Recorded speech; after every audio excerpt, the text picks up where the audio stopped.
Peace and positivity, everyone. It's Takesha of Native Nubian Wellness, and you are tuning into another session of Black Women Who Blaze, the platform who provides visibility of Black women in the cannabis space and community, as well as a safe space to commune, consume, collaborate, and celebrate each other's progress and how we're navigating the space. So today I'm excited because I have a very special guest. I've been watching her journey unfold, and I was intrigued because she's so young. When I found out about her, and I'm just like, yeah, I just love what she's doing. How she just kind of hit the ground running and trailblazing along with her partner, and now she's expounded and expanded and put out her own product. So I just major congrats. Thank you so much for joining me, Precious. Oh, see, that's what I didn't get. Osagie? Osagie Erese, Oh, yes. yeah. Just Osagie Erese. But you know what? I almost feel like I just go by Precious, period, and it just works. Right. Just the almost like, Prince, just that, Yeah, right. that's Boom. it. Okay, so Precious is a pioneering cannabis entrepreneur and DEI advocate, notable for founding Precious Canna Co, and New Jersey's first Black woman-owned cannabis pre-roll brand. She also co-founded Roll Up Life Inc., New Jersey's first Black-owned tech and logistics cannabis company, which champions social equity and economic empowerment. With degrees from Howard University and Columbia University, Precious has utilized her communications expertise to lead Roll Up Life to multiple accolades, including New Jersey's Minority Cannabis Business of the Year nominations and E's Momentum Class of 2022. She is recognized as a key figure in advancing social equity in cannabis, serving as Director of Communications at the Minority Cannabis Business Association and Senior DEI Advisor for the National Cannabis Roundtable.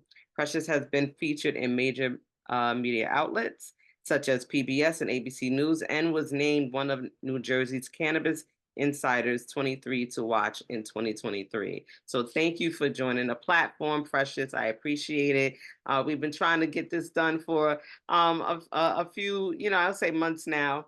It But was only right. It was gonna happen for right, sure. divine timing. And Because like I said, I became aware of who you were, not really, knowing what you do, but I was always looking for Black women in the space. So when I first started with, the podcast and knowing I wanted to feature other Black women and not just have me up there smoking, I and joined LinkedIn, and that's when I started to see you in media outlets, major media outlets, and I was like, oh wow, what she's doing amazing, especially with the tech aspect, because these are kind of areas that we haven't frequented, right? So you cannabis tech, and so the fact that you kind of paired the two and created Roll Up Life with your partner, I was like, wow, that she's doing amazing things. I think I watched you on it was some type of platform, and I forgot what it was exactly,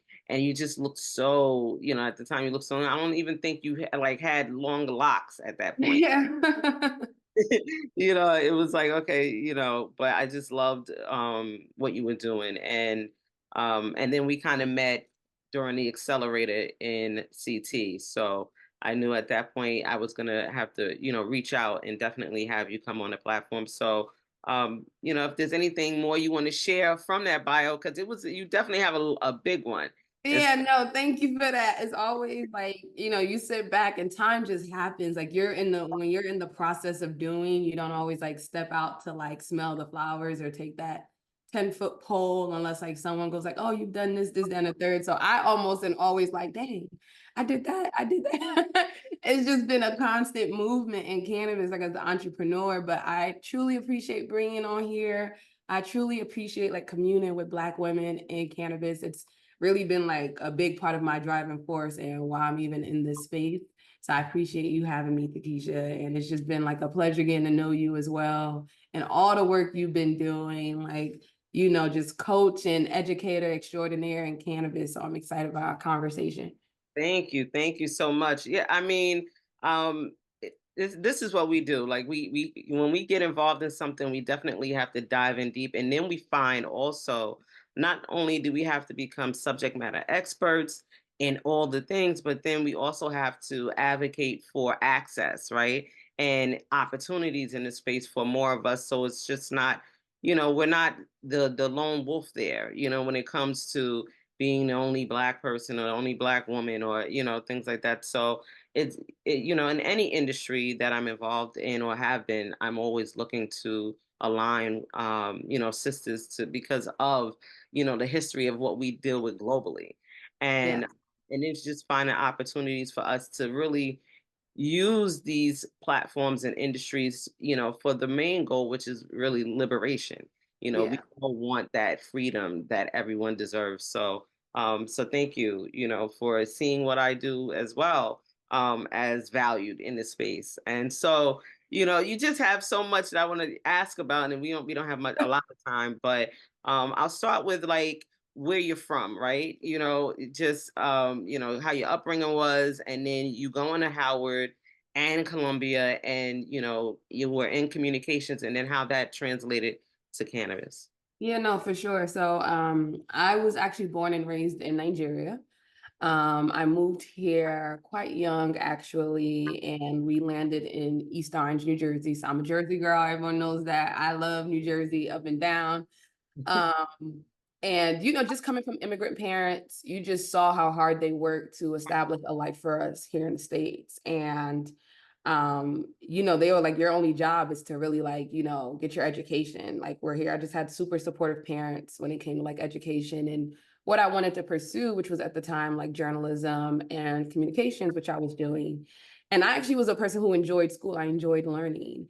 I always said I had a great education career in the city of East Orange before going to Howard. Shout out HU. Everyone knows I love Howard University. And being at a HBCU actually exposed me to a lot. That was actually really life altering for me going to a HBCU and just really connecting with like, I want to say like pure essence of what it means to be like a black woman in education, a black woman in business, a black woman in different spaces. Right. And then I followed that up with at Columbia because at the time I was in journalism and I was trying to like navigate and get some more tools to switch from TV news to digital news. One thing about me, I'm trying to stay on trend, trying to catch up. Like AI right now is blowing my mind. I feel lost. Okay. But during that time at Columbia was when my best friend Tyann started to tell me about the cannabis industry.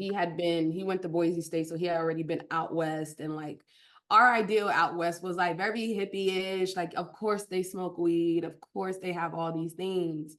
It just didn't feel real in New Jersey. We knew we had a medical market, but like again, it was like not talked about. It was very I pride myself on being like an information seeker, and there was like little to none at the time about like just what cannabis legalization was, what social equity was, what economic empowerment around the plant could be, the medical science behind it. I was learning all of this while at Columbia. I almost had like a separate school. I actually did um a lot of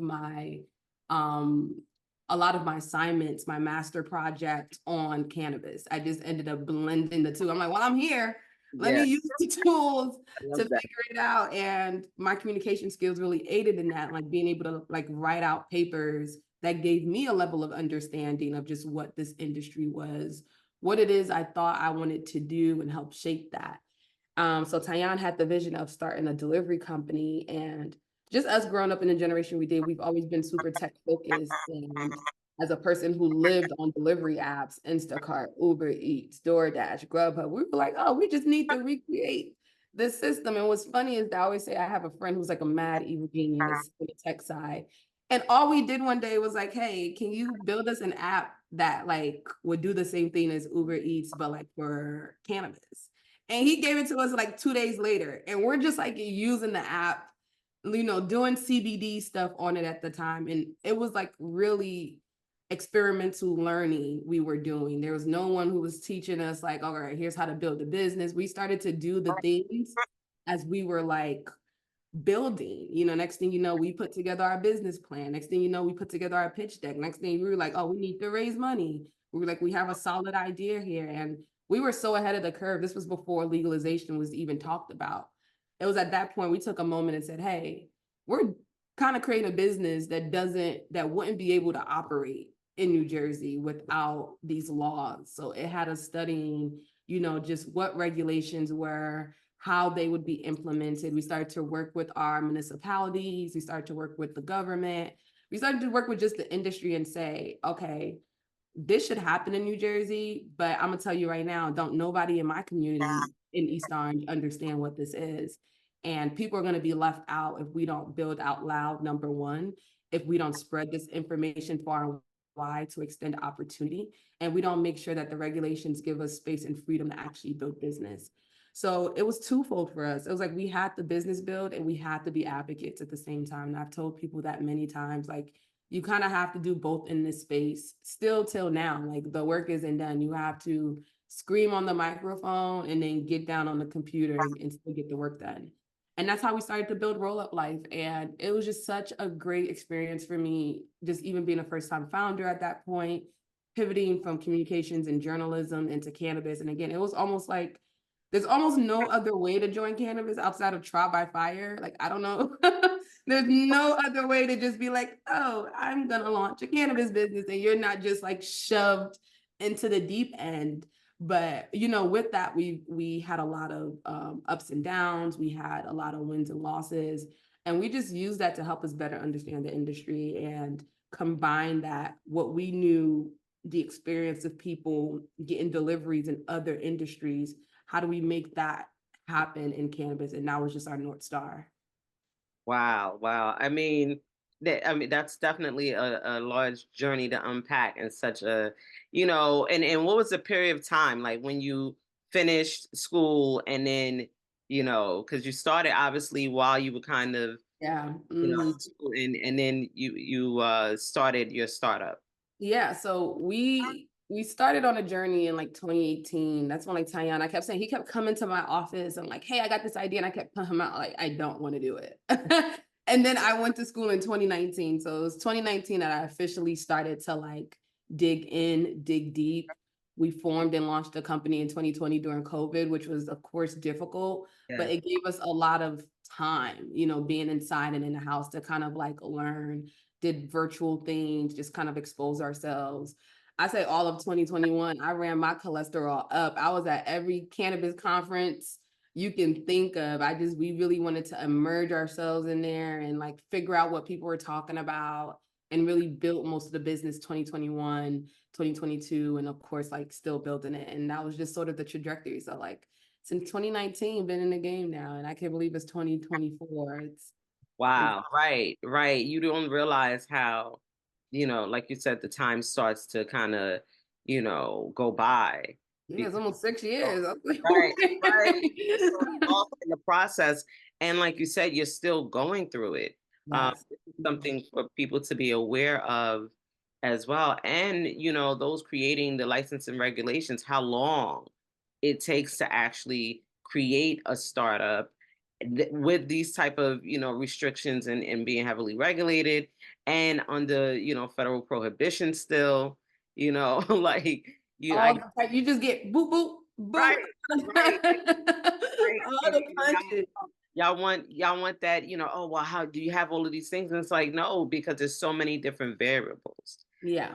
to it. So even I think now you moved into, because of what you've done, you've been able to guide others and coach others and support them through the process. And are they able to really grasp the magnitude of the opportunity, and then, and still see like, okay, I have to kind of really lay all the cards on the table, Yeah. and at this point go one step at a time. Like, are they able to look at your blueprint at this point and say, and you're still building this blueprint at Yeah. the same time? I believe so. Because one thing about me, I've been very open, transparent, and just about like what I do in cannabis, because I knew that it was helping and supporting other people.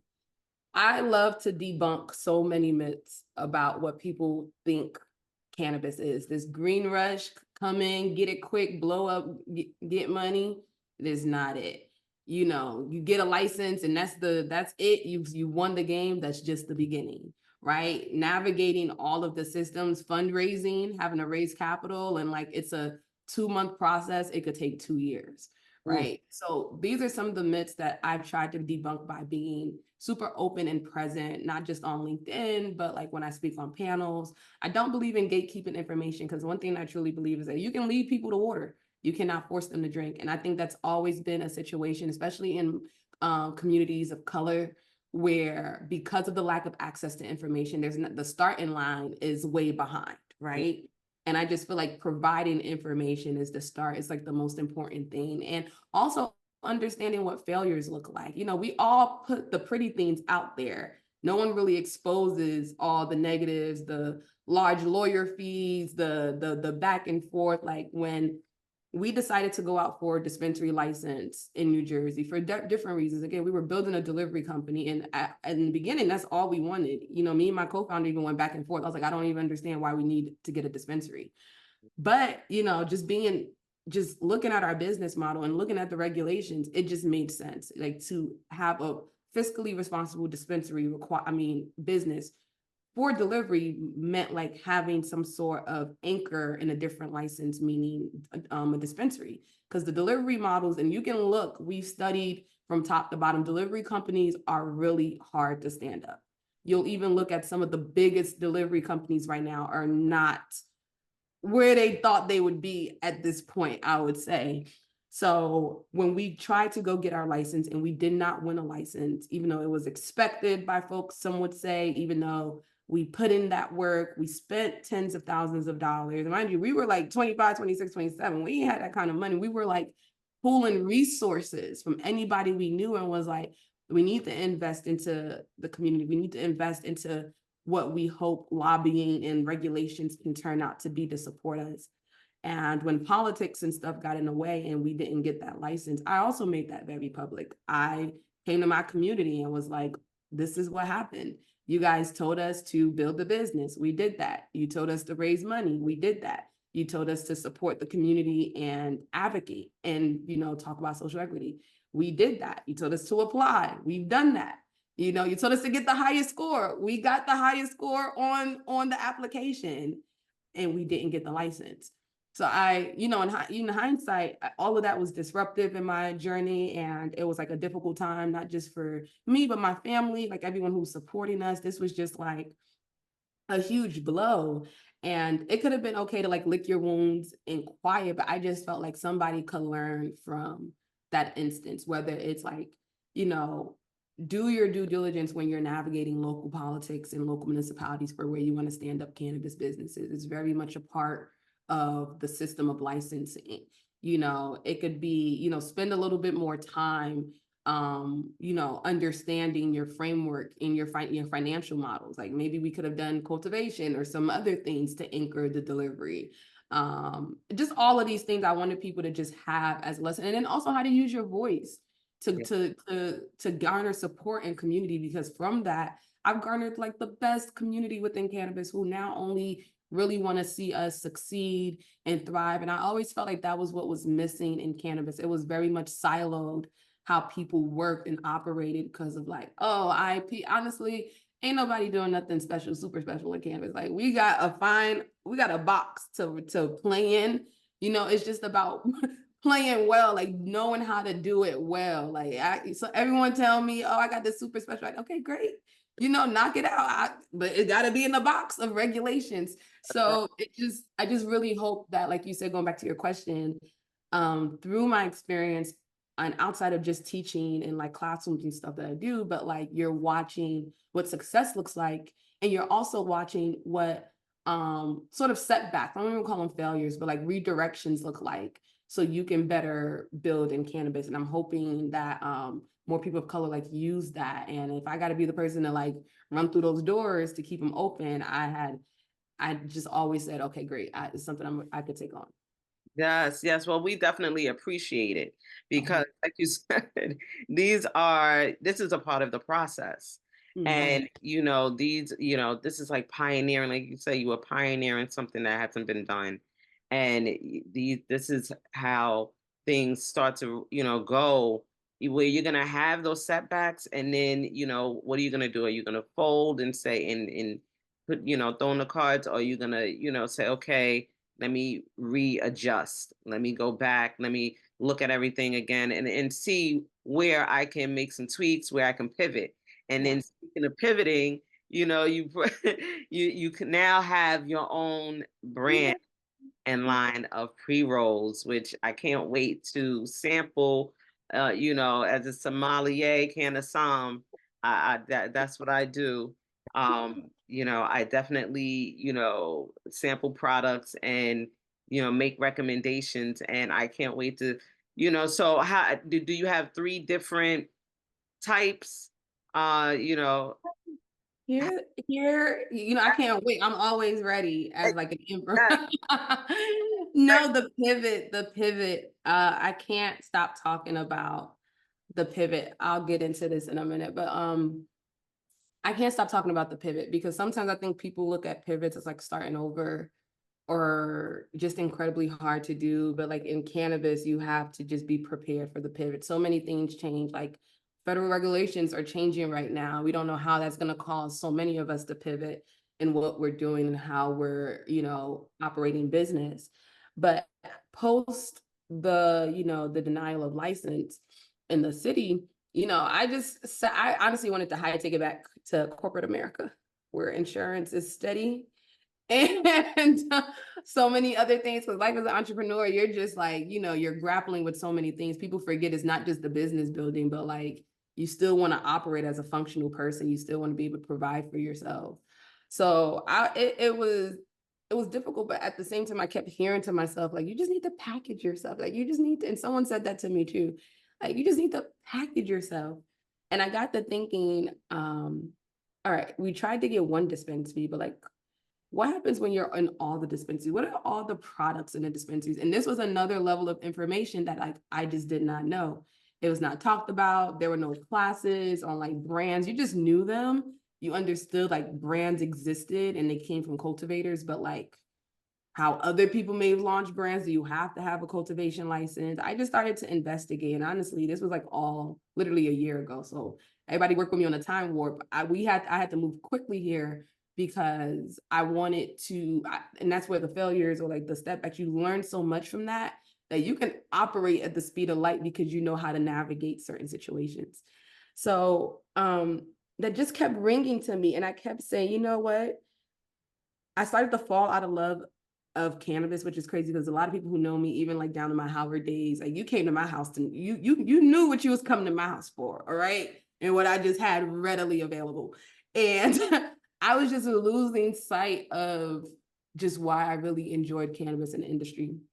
So when I started thinking about creating a product, all these things started to hit me. Like, number one, I don't even really see myself in the dispensaries. Like, I wanted to get a dispensary, but I never even really saw myself represented in dispensaries, at least on the East Coast in New Jersey. Again, it's still so new. Number two, I even within that representation, like cannabis was just so, it appeals to different people for different things. Like I used to tell myself, I do luxurious things on a daily, including just waking up. I count as a luxury. I do not take that for granted. right. Right. And when I wake up and consume, that feels still like a luxurious moment to me. And I didn't see any of that in the stores.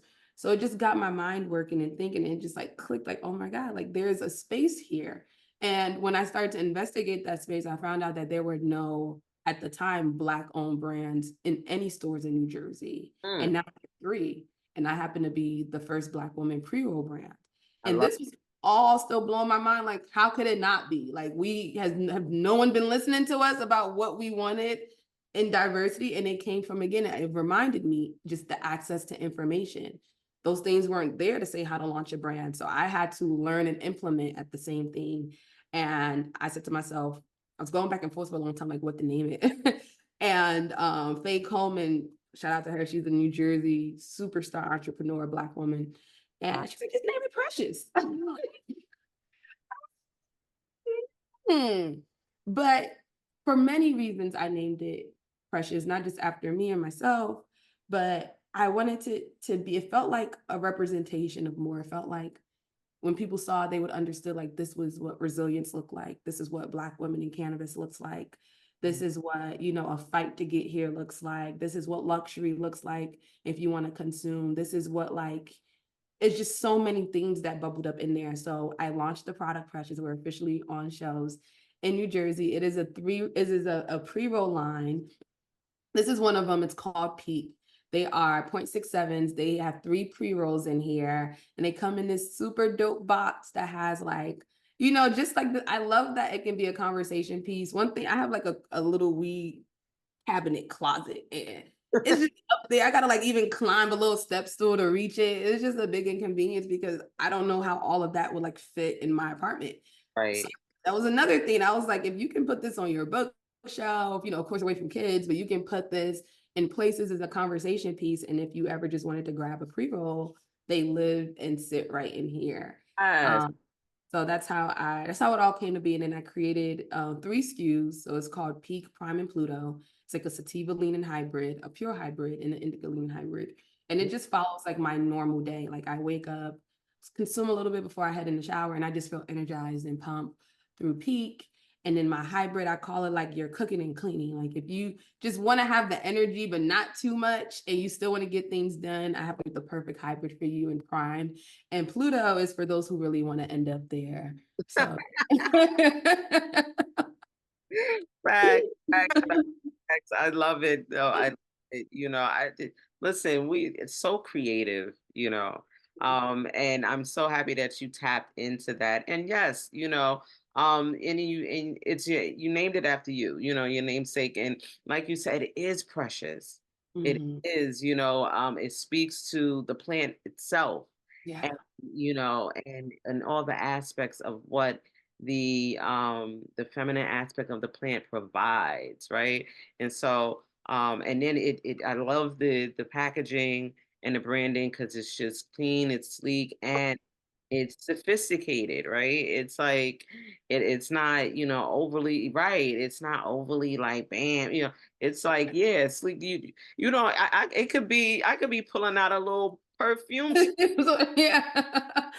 Exactly. You don't even know, just put it right back. You can be at a cafe. It's just I wanted people to have that autonomy. Like you wouldn't know what's in it until you like really pulled Right. it out. Then it is a conversation piece because they don't know what's in it, and you can get into what's in Exactly. why it's precious and all of those things. So, congratulations, and I agree, with you with you can fall out of love with, the space, the whole entrepreneurship process, as well. I've experienced that multiple times. I go back and forth because it's like, am I able to fully express who I am in this space? If I can't do that, I don't want to be involved. Also, having access and seeing representation of us on the shelves, where we're spending our money, how is it being, reciprocated? I want to make sure I'm supporting equity brands and black owned brands, to make sure that they're going into the communities that have been directly impacted by, prohibition. So yeah, we need more of us to say, okay, bring those innovative ideas. And the key thing was, how do you get involved without an actual license? Yeah. There are ways to do that, but you have to do the research, right? And then you have to get out there and network and start to find who the people are that have the licenses that align with your values, Yes. that are creating the type of product that you want to now turn into something premium. And so that was my issue as well, because it was like, yeah, I can create a product, but I don't know if I'm sourcing it from the people who are creating something that I want to be consciously consuming, So I want True. to dive into micro cultivated just so I could grow, create, and bring it to public to the people myself and make sure, like with everything that I do, that the ingredients are what I say they are. Yeah. Mm-hmm. It's not easy, and I love that you found the support, with your first endeavor and were able to still tap into those resources. Like, hey, you know, would you dust yourself off? we still going forward with this, but in the meantime, I got this thing brewing that I gotta put out. So that's Exactly. that's And I super. can't express it enough. You're right. Like just networking and putting yourself out there. Again, I tell people like, do not be afraid to like scream your dreams from the mountaintops. Like there'll be someone or people or community there to support and help you. And essentially that's all I kept doing. I remember like my first couple phone calls when I wanted to launch the brand were to like dispensary owners, right? Before I even had anything together. It's just a bunch of friends that I had who now own dispensaries because we had all been here in the trenches together.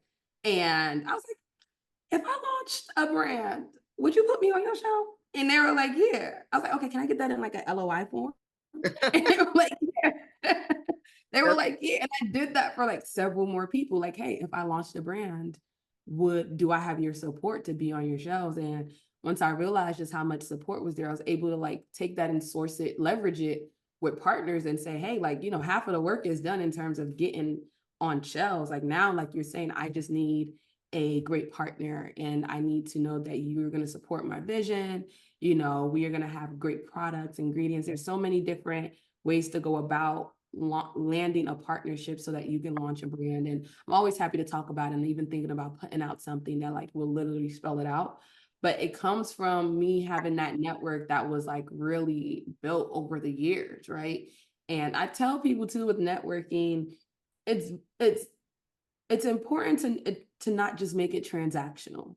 Like, because at the end of the day, we're still people, and there are a bunch of other things going on in the world outside of like the cannabis industry, like pure networking, and I think pure community building is really being able to connect with folks about more than just what your ask is at the end of the day, right? And lending support to when they need it and so on and so forth. And I think just doing that, being kind, just being yourself, you're gonna find and fall into a community who's gonna, if they don't have it, point you to where they have it. Because I truly believe in the saying, I want to help those who want to help me so we can help everyone. And that type of cycle, I've seen it work just so well so many times.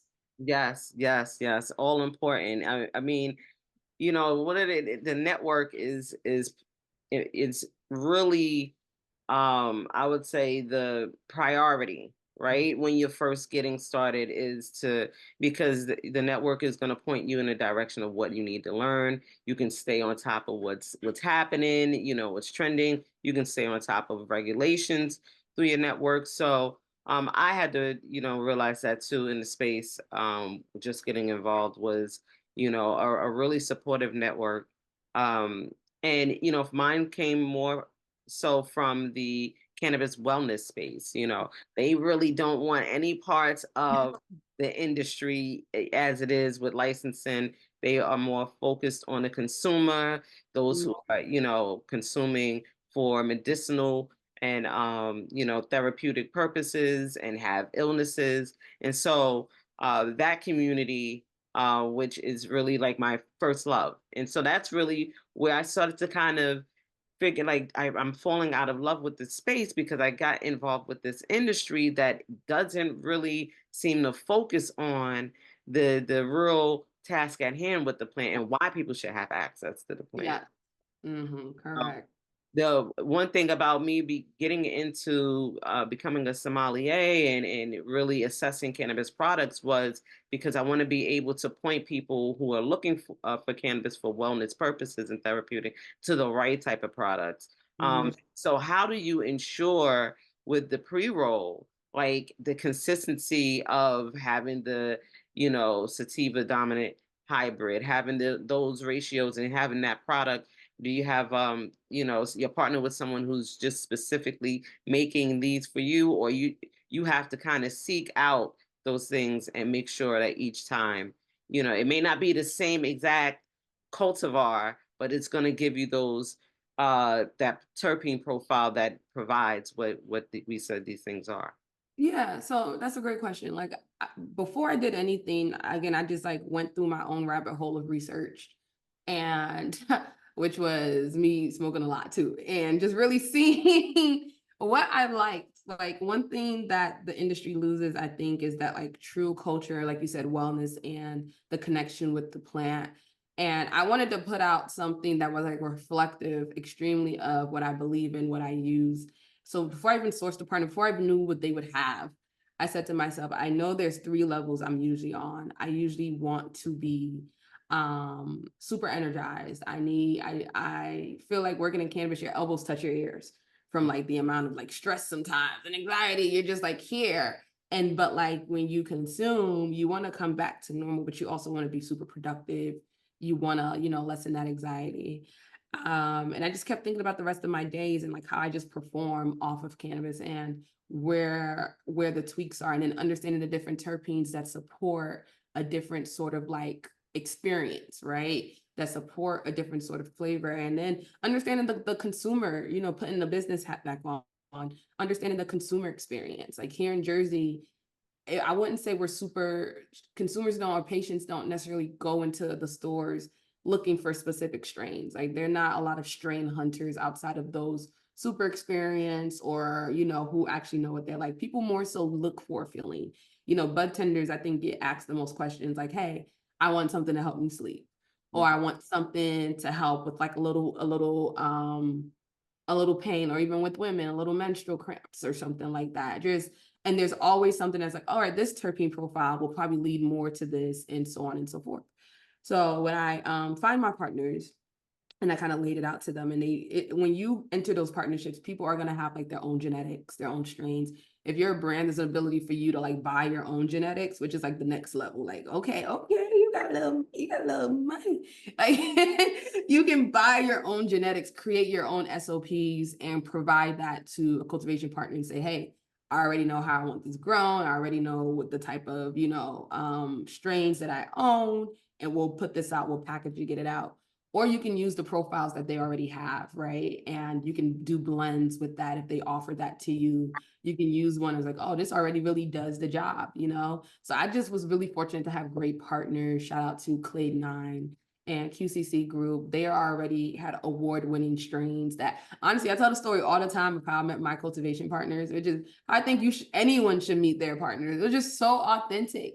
I was at a MJ Unpacked, what's up, George and Kim? I was at an MJ Unpacked party in New York. I think this was like 2022, wherever you guys were in New York. We were at the Hilton. Anyway, the fire alarms went off. There was pizzas coming on the hour, every hour. People had to like go down the steps, 60, 70 flights of steps, elevator not working. It was crazy, but it was a good time. So on my way out, I'm like, I'm gonna grab me a box of pizza. And on this table, there were all these products by a brand called Clay 9. So I looked around, looked to the left, looked to the right. Everyone's like busy trying to exit. I'm like, I just have a drive over the Hudson. I'm just going to zoom. So I put all that product in my bag. I grabbed my pizza and I went to go find some service elevators to take me down the stairs. And for months, I was like, oh my God, this is a great product. Like it was just so good. And I didn't know who they were or whether they were about here from California or like they just had different businesses in different states. Until one day I ran into them in Jersey and they're like, yeah, we're launching a cultivation in Jersey. And I pulled it out my bag. I was like, this clean, you're launching this here in Jersey? Like, sign me up. Where do I go to be one of the first to buy? And that was like our authentic relationship. So it gave us space to be creative when I told them I wanted to launch a brand. And they already had like award-winning cannabis products and they knew the feelings that I was trying to activate. I learned a lot. I wouldn't say like I was the most educated on like different terpene profiles or THC levels or the different blends or the one-to-ones and like all these different compounds in the plant. Like you learn that at the cultivation level. And when I tell you my mind was completely blown, it like cracked the nut to just like a new understanding of the plant. I mean, you see the smile is because I like was like, this is where I always wanted to be anyway. Like how I got caught up in license this and this, that, and the third. Like this is where I wanted to be, is just really understanding and having this connection to plant and then using it as the tool it is in multiple different ways, not only wellness, but I'm still very bullish on the fact that this is an economic empowerment tool for communities of color. Like This is an educational tool for people who want to come and learn this business and build business here. Like I wanted to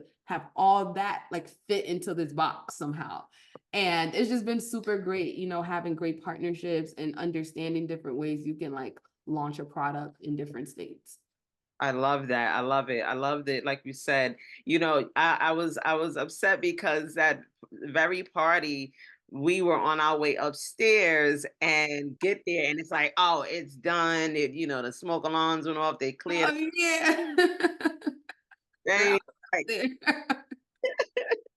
and Oh, everybody was telling me all the product they was able. They did the same thing. They was like, yes, they grabbed up. So, we missed it, but next time we'll get you out there. next time. But yeah, I agree. Just learning all of those things about the plant, and being able to really speak to what your product, embodies, right? And in the time it takes to kind of get, those ratios and what you want in the pre-roll, right? Because people think, oh, pre-roll, all you do is just stuff it, and Yeah. no, it's an art to Right. a Well, great pre-roll. And so do you have any intent on like creating like even more infused with, because now they getting real.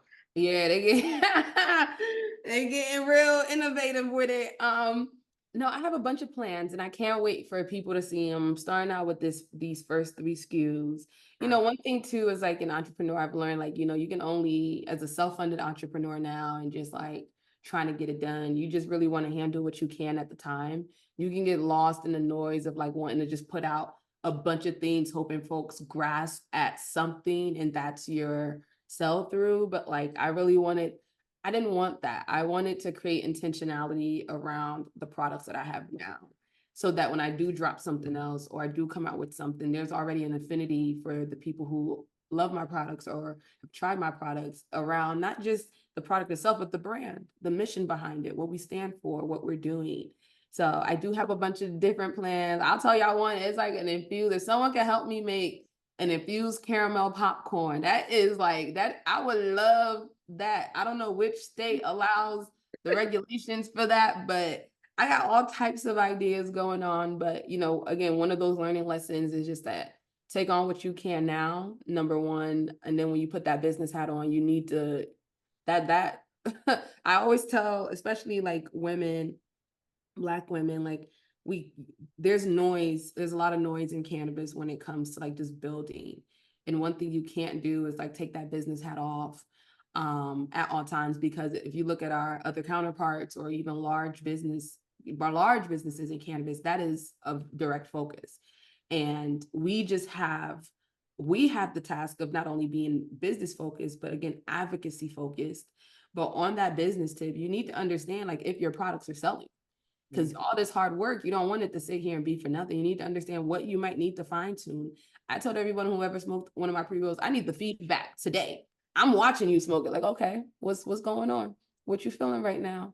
Do you like it? Yeah, like I can't explain how much focus that there has to be, because even like if you're anyone who knows about launching a cultivation or working with cultivation, it is a beast in all of the processes and all of the accounting and all of the numbers that come to it. And you really want to be proficient in that. So that's just like another thing I would say. Like that's why I wanted to keep it small but mighty, know what I'm shooting for, really again, have people buy in to what it is I'm creating, get their feedback. And then with once I'm able to grow and scale, launch more products and do more and just kind of like follow that recipe. I don't want to, that's another thing. Don't look out and see what others are doing and try to do the same thing. That put you in debt. Okay. Do not play around with that. Stick to your North Star, trust in your processes. These things do take time and you'll get it to work. Yes, I love it. And I love that you partner directly with cultivators, because I mean, there's different ways that people would do, the same thing they may get with someone who's a manufacturer and Mhm. not but and not the actual person, in or the group or people growing, Yeah. the product. So I love that you were able to do that. And yeah, sometime down the line we'll see a whole, line of precious, Yeah. luxury products, cannabis products. So, that's just, what I can envision just with Yeah. the whole brand. And yeah, I can't wait to get my hands on it. So, are you able to, I know you launched, are you in multiple dispensaries?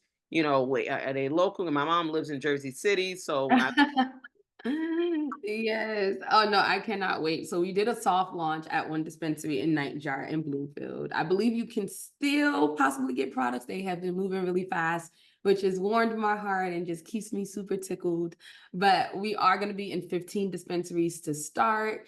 We're actually prepping right now to get those 15 dispensaries stocked up, and then there'll be an announcement coming really soon on where those dispensaries are. They are from Jersey City all the way down to Atlantic City. And what I love about my, like what I'm doing and how I just sort of been building it was that, Jersey right now is a great market to be in. And, you'll have people want to come and be in all the stores all at once. But I also realized that there needed to be support with the partnership from, there's a partnership from cultivator to brand, but there's another partnership with brand to retailer. yeah. And really getting their community to buy into what I was doing in the product I had meant like a lot more intentionality. So I really looked at quality over quantity in terms of like the doors we'll be in, and want to really help drive people to say, hey, we're only in this store in this area. So you have to go here to get Precious. Or like if we do an event, it'll have to be over here. And then continue to grow out that way, because again, it's just a lot of intentionality now from a lot of what I've learned in the like go big, go hard, go fast, go now, versus like you can still get there, but in a processed way that allows you to really build community and build smart business. So I cannot wait to drop that list of 15 dispensaries, and you guys can get it near you in New Jersey. Yes, and I mean, 15 is a lot. That okay, 15 dispensaries, Right. that's quite a few dispensaries. And like you said, they also need that relationship needs to be there so they can be educated about your product. The customers or consumers have questions. They can ask the dispensary technicians or bud tenders, I don't know what they're called in Jersey, but about it, and they be well informed, right? And so a lot of times, like you said, when you do this big blast and rollout, it's just like, you know, Yeah. whoever buys it, and then, oh, they try it, but no, like, the intentionality is important. So I love that for you. And, I wanted to touch back on the social equity aspect, of it, and with the licensing, and how those who are licensed and maybe not went through social equity, how they can support it by tapping into Black women owned or minority owned, brands. uh, Mhm. those who have been affected by prohibition and want to create a brand or want the opportunity to get involved and didn't have a license or didn't have the funding, how, those brands can be socially responsible in that way by supporting and bringing on and partnering. Absolutely. Like, the word social equity just, it's so fluid. It means something different in every state legally. It could mean something different to people in and of itself. As I've been in this industry, I started to remove just the fact that social equity had to be this super narrow thing, where at the end of the day, we are all fighting for the same thing, and that is just for space in this industry, right? That is for people who have been incarcerated by this industry to be released immediately, because it don't make no sense that I can create a business out here for someone who probably did something similar and now is sitting here in jail for long periods of time, right? And then to create patient access, make sure people who actually need cannabis for wellness, for ailments that are now being treated for it, have those things. So social equity can mean something different to different people all the time. I think it's important to just align, like you talked about alignment in what your principles are as a business. Like I know what my principles are, and we scream that from the mountaintops. And we're only going to attract people who have those same principles, right? And hopefully deter people who do not. And I think it's as simple as that sometimes, right? In terms of building partnerships. That's why I say a lot, we cannot afford to build quietly. Again, there are brands out there. There are Black women brands out there. I just happen to be the first one to do it in New Jersey. But in different states, there are tons of Black women brands out there. And I've learned from them, I've studied them, I've experienced them. So I think like what you present yourself as a company is what you'll get in return in terms of people who support you and partners and so on and so forth. And I think that's how I've been able to attract my web of network of partners, because we all have the same goal. I guess we want to do good business, but there's a larger picture at play here. And I honestly I can't, like, I wouldn't even be able to work with folks who don't really understand and explicitly told me, like, they know what this larger picture is when it comes to the cannabis industry, because it's truly the only reason I got in, right? The social justice part hit me over the head like a bag of bricks. I couldn't even fathom that. Number one, I already thought this industry was a scam that's going to get more people locked up, more people of color locked up. Then to find out that it's actually legitimate and we just intentionally were left out, and in all the barriers that exist, that means like I expect every operator in this space to have a larger picture. Yeah. So it's one of the things. And then if you are a person who has been impacted by the war on drugs, and now you're looking for how to come in the industry, there are so many opportunities. One thing I say about building a brand, it doesn't start when you get the pre-roll manufactured. I was fortunate enough to build a brand because I had started to build the brand without me even understanding at that point. But like I was building a brand for myself before I actually said to myself, I want to put it in pre-roll form. So no matter what you're doing, you can start to form community around you. You can start to build an entity around what you love, what your experience is, because there's always going to be people who can connect with you.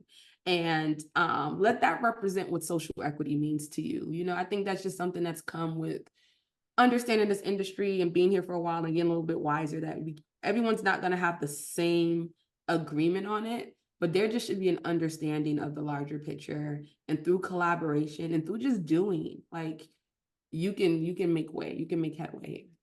Yes, yes, yes. I agree. I agree. And like you said, it looks different, whether it's supporting someone who wants to get involved that's been impacted, but even employing, because that's exactly what now, as your business grows, you'll be able to do. And opportunities just as simple if you want to learn, ask if you can intern, hey, can I come in and help and volunteer and intern or in some way start to learn and develop the skills needed to really get involved before you just jump in with, I want to, be the entrepreneur in the space because, you know, it, Correct. Right. Correct.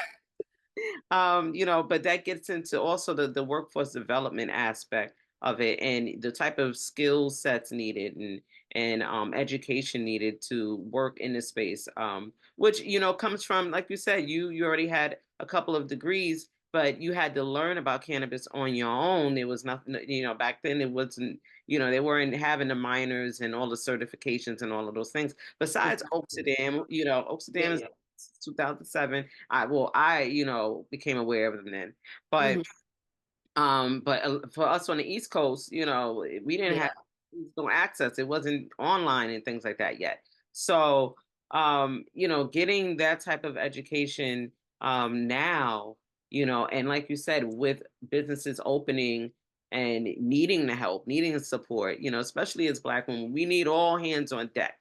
Okay, so we're open to, hey, you want to learn, because we're here for the community. So, I'm sure that the opportunity for someone to come in and maybe learn and help you in your business is there. Wide open. It's wide open. I tell people all the time, I'm an open book. Like, like I said, I lead people to water. I won't force them to drink, but I just understand the power of information. And anybody who taps me and say, "Hey, I'm looking for this piece of information. If I have it, I'll find a way to get it to you." So I agree, and that's what I've done. Like, there's many a times I volunteered. Like, these conferences were not cheap. I got myself in the door by asking a volunteer, asking a man some sort of operation there to help me at least be in the room, and then some free time, be able to network. Like, definitely still remember that when there's a will, there's a way. You have to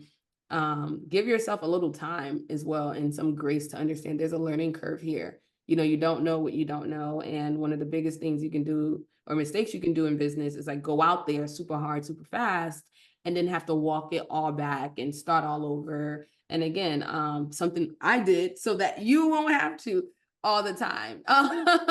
So no, I completely agree with you. Just everything you said, connecting, networking, partnerships, intentionality, it all just rolls in for you to like, for people to honestly find joy again in this industry if you lost it, or to maintain the joy that you have for the plant, for our missions, and for equity all across the board.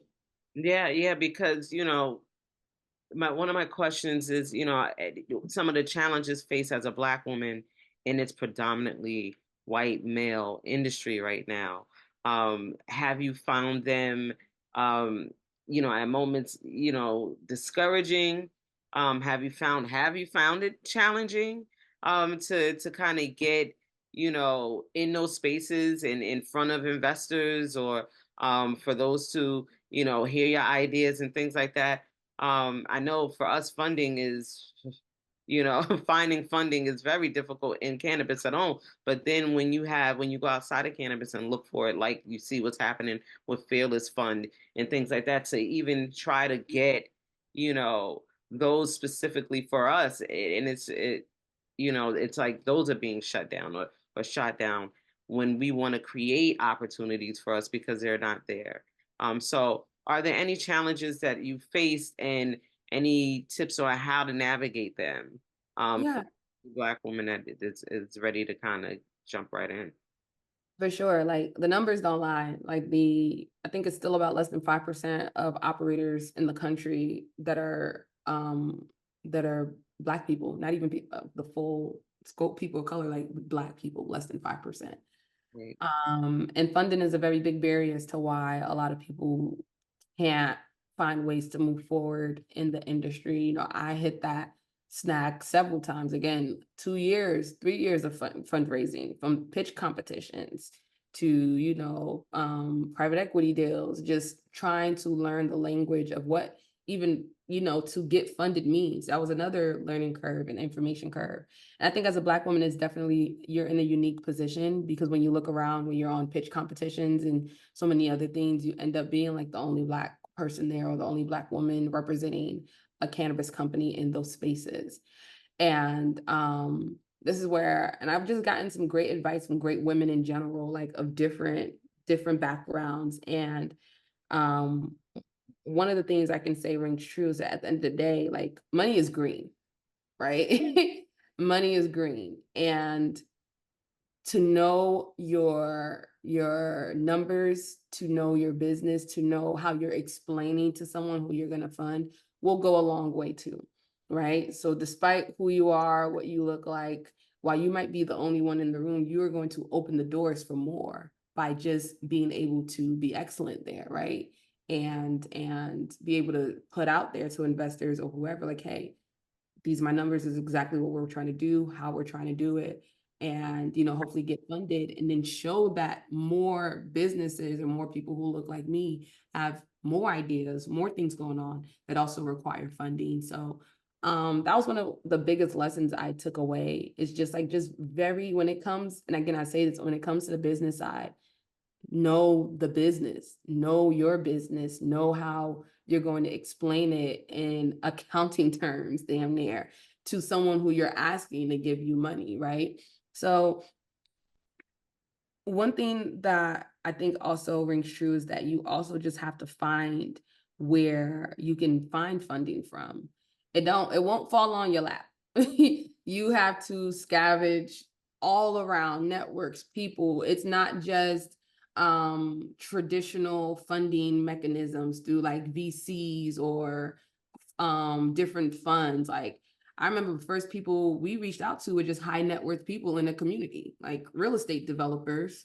There's a person who I knew owned a local hotel, like galvanize those people and say, hey, if we all came together, we might have what it takes to fund a cannabis business and move on. Like just all the different ideas and different mechanisms. I don't think it's like a one trick pony. to get funded. It's super creative. Is at the end of the day, essentially creative financing, right? Finding how you can fund yourself if you're a Black woman and you're in business. So I think one thing you have to do is just strip yourself that, like, one, you'll be judged in any way, because of you just showing up. That might already be a stigma there, but that can't be your focus. Your focus has to be, here's my business, here's what I'm about, here are my projections, here's how I'm going to make it, and here's how I plan to not give you just your return back, but also scale this thing, maybe even towards an exit. You gotta come packed and ready, because that is that's what green hears, right? That's what greens understand, no matter who says it. And while keeping in fact that you're going to have to navigate stigmas that are already there anyway. I just tell people, you just put your best foot forward all the time and you keep shooting. You know, you don't stop because you feel rejected because of who you are. That only should drive you to keep going, because again, we see what's happening with Fearless Fund, and that in and of itself is proof, right? Of things that Black women have been shouting for a while. Like, damn, we can't have nothing. For us, by us For situation. us, by us, but that don't mean they're stopping. Like, I see how much they're still trying to press on and how much they're still trying to create space. And that's been super inspiring for me to see them navigate that. So I think everyone can take a thing or two from Fearless Fund. And yeah, just some of the things I just mentioned. It's not a one-trick pony for funding. It's a huge barrier. But I showed myself at one point during my career that, like, it's doable. And I think people just need to show themselves that, like, this stuff is doable. And then it just unlocks, it unlocks a like all the things you can find yourself doing. I love it. I love it. Thank you for that because, a lot of the barriers are the education and not knowing, like you said, the language, not understanding the numbers, not understanding how to put a pitch deck together. Really the business plan and what goes into it in that way, and then how to translate that business plan in a way that gets people interested in, your project, Yeah. and then for us, a lot of times ours is more based on, it's more of an economic development plan because we're coming from communities that need our businesses, right? We're trying to fill a need from our communities. And, so that could be a barrier as well, with the way things are set up. So yeah, you just have to keep going. Like you said, you take a book, a page from Fearless Fund's book, and you just, no matter what, you keep at it. And I loved, that you were born and raised in Nigeria. And my question is, what's happening in Africa with cannabis? Like, I would love to be there, like, and educate and help people navigate the wellness aspect of the plant. And so I'm open to finding a pathway for me to wind up there, in that Oh, aspect. me too. Me too. Okay. You're not the only one. I've been thinking about international cannabis for a while now, because we're seeing what's happening on not just our federal side with, like, rescheduling and how that's going to create waves of impact, but one thing I love about what's happening in cannabis, whether it's rescheduled, descheduled, is that there is legitimacy being put over the industry as a whole. And that type of sustainability is what's going to attract more dollars, more capital to come into the industry, because there's not so many risk on just like a federal level of them recognizing this as an industry. And we're seeing that happen on an international standpoint as well, right? We're seeing legalization happening in Germany and Berlin. We're seeing legalization happen, throughout Europe and even in Africa. South Africa has some sort of licensing landscape. And hemp, hemp is the truth. Hemp is the real deal, and, like, the first way that people are actually entering the international landscape, through hemp growing. I think hemp growing is like the main way, cannabis really got exposed, through the farm bill here and everything like that. We just had to start from somewhere. My goal is that, as hemp is becoming more understood, or more, I would say regulated to some parts in Africa. I know South Africa has, like, a landscape for that. Like, Nigeria doesn't have a landscape for it, but I know that there's opportunity to introduce hemp into those areas, because I believe they're open to it. And it comes from, again, someone having to be like, here are all these benefits. and not just hemp in a way of consumables, but industrial hemp. That is a whole nother industry that is adjacent to cannabis that is supporting so many things. People are building houses with industrial hemp. People are building, materials with industrial hemp that are like reducing carbon footprints. That's, helping the environment and it's like easily recyclable. And I think those are like good sort of pegs to like pitch to government sometimes, which honestly is doable. Like I say these things, it's doable. You can find a way to pitch these things to a government agency in a foreign country just to help them start to understand how this can aid in their ecosystems that they have set up.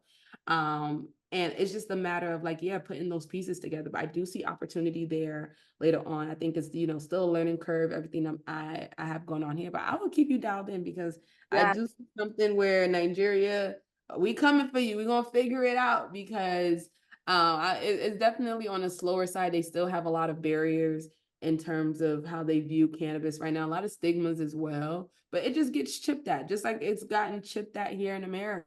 And you do some polling, most people are like okay with cannabis just existing and being legal. They know it doesn't hurt anybody, but that took years. That's from like the 70s until now to even get that. And we had to go to a tumultuous period, still going through a tumultuous period with like the war on drugs and navigating that. So it's really just information at the end of the day. But yes, Africa, I see it happening. We all just gotta like stay tuned and keep your eye on it. Keep your eye on what's going on in cannabis everywhere, not just in your city, your state, your country, international. You have to keep your eye on it all over. Yes, yes, yes, and that's one of the biggest things that I express to students, that are trying to. You definitely have to tap in to what's happening not only here but globally, uh, Uh, and you can find opportunities, abroad as well. And so that's the goal for me. That's one of my biggest goals to be able to do something like that in some way. But I would love to do it there. And so thank you again for your time and for sharing so many precious jewels, right? uh, about what you've been through in the space. And I love that you launched. I'm excited to experience it, and I wanted you to share how you can be reached, where people can find the pre-roll brand, and what you got coming up. Yeah, no, no. Thank you so much for having me. Like, I love the safe space you've cultivated for Black women and just our experiences. I had such a good time chatting, as you can see. So I appreciate you, Takesha, so much. And for those looking for me, I am not hard to find. Okay, you can look up us. You can look me up on any platform by my full name, Precious Osagie Erese, or you can look up Precious Canna Co .com. Instagram, all different social media channels. There you'll find where we'll be launching at, what doors we're in if you're in New Jersey, and any sort of updates and goodies that I have. Follow me on LinkedIn. I'm very active on there. I love talking to community about just what's happening on the industry, and you can see the growth of the brand there. And then just feel free to hit me up. Be happy to connect with you guys. Thank you so much for having me again. Thank you. And I'll make sure that all your links and things are in the description if you are watching this via YouTube. Make sure you subscribe, like, and share to promote the visibility of Black women in the space. And also find us on all podcast streaming platforms. If you are a Black woman in the cannabis industry, you're an advocate, you are in the community, you consume for your own health and wellness and would like to be featured, reach out to me via IG or in the comments at Black Women Who Blaze on IG. And if you need any of my services, you can find me at nativenubian.com. So peace and wellness. Have a good one.